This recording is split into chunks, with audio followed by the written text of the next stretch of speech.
Malaking sakripisyo ang ipinakita ng ilang guro at pulis nitong eleksyon. Maihatid lang ang mga ballot box. Buwis buhay silang naglakad sa mga kabundukan at tumawid sa mga rumaragasang ilog.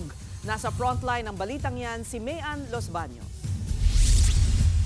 Gamit ang lubid at kawayan itinali na mga kawani ng Electoral Board sa Barangay Langnao sa bayan ng Kalanasan, Apayao ang isang ballot box.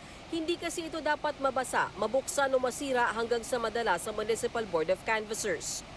Walang maayos na kalsada sa lugar kaya napilitan ang mga guro at pulis na maglakad sa bundok at tumawid sa mga ilog sa loob ng 7 oras. Ang isang guro pumapit na sa naanod na sanga ng puno, makatawid lang sa rumaragasang tubig.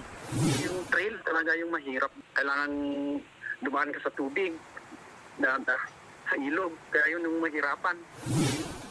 Ganyan din ang hinarap ng mga Electoral Board members at pulis sa Barangay Macalino sa bayan pa rin ng Kalanasan.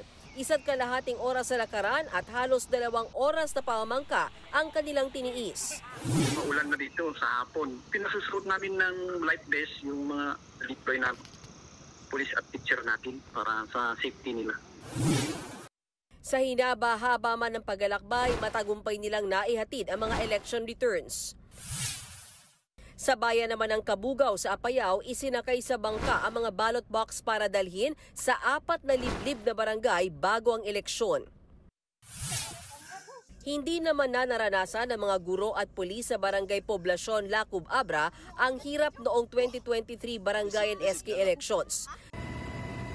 Sa pagkakataong kasing ito, isinakay na sa chopper ang mga election return para dalhin sa Municipal Board of Canvassers. Nagbabalita mula sa Frontline, Mayan Los Baños, News 5. Mga kapatid, Cheryl Cosim po, huwag maging huli at maging una sa lahat sa balitaan. Para sa tuloy-tuloy na talakayan sa Frontline, mag-follow at mag-subscribe sa social media pages ng News 5.